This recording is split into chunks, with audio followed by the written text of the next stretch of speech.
Senator Tulfo, wag na ho kayo magdrama ng mga pa-hostage. Hindi ho tayo ganito dito. Wala ho akong naalalang ganun magsalita dito sa Senate for the 19 years that I've been a senator. Yun na naman po. Thank you, Mr. Senate President. Never po ako nagdrama dito. Never ever po ako nagsinungaling nagdrama rito. Mr. President, in the past few weeks, I have coordinated with the Office of the Majority Leader regarding the membership of the committees I hold as chairman. In fairness to the Majority Leader's office, they have extended all efforts to formalize the election of the members of the Committee on Public Services and Migrant Workers. What disturbs me is that it is the inaction of the minority floor leader to confirm these memberships that holds important LEDAC bills hostage, such as the Department of Water, crucial franchise bills, and the OFW reintegration bills. To my colleagues in the minority, maraming salamat po for your confirming your intent to join my committee. But to the minority leader, my good friend, Senator Alan Peter Cayetano, it is time that we cooperate so that we may get back to legislating. If you have time to go on FB Live, maybe you have time to confirm or give the go signal to your minority members.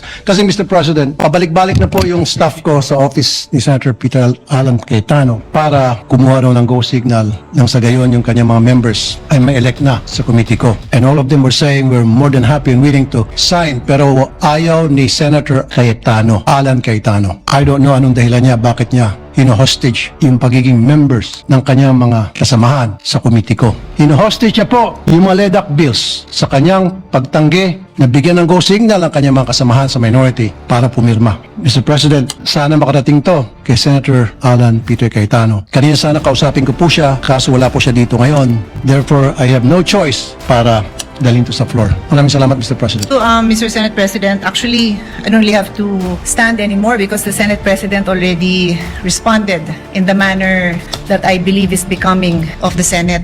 Senator Tulfo, madali niyo naman akong tanungin, alam niyo naman kapatid ko si Alan, kung gusto niyong may parating. Huwag na ho kayo magdrama ng mga pa-hostage. Hindi ho tayo ganito dito. And I certainly hope that you don't set a precedent kasi I don't know the Senate President to be that way. I don't know the Majority Floor Leader to be that way. He happens to be seated beside the former Senate President. The Minority Floor Leader doesn't happen to be here. I can talk to him. Pag in-ignore niya kayo and the next day, wala pa rin, then sige, sabihin niyo yung gusto niyo, pero huwag naman sanang ganun. Wala akong naalalang ganun magsalita dito sa Senate for the 19 years that I've been a senator. Yun na naman po. Thank you, Mr. Senate President. What's the pleasure of Senator Raffy Tulfo? Sandali, Mr. President, ubusin ko muna yung tawa ko. Never po ako nagdrama dito. Simula nung ako'y maging senador, never ever po ako nagsinungaling nagdrama rito. Halugugin niyo po yung mga post sa social media. Never niyo ako nakita nagdrama o ginamit to para mag-grandstanding. Alam niyo po yan. Alam na lahat ng tao rito. Sino ang nagdadrama? Tumingin muna kayo sa salamin bago kayo magsalita. Salamat po.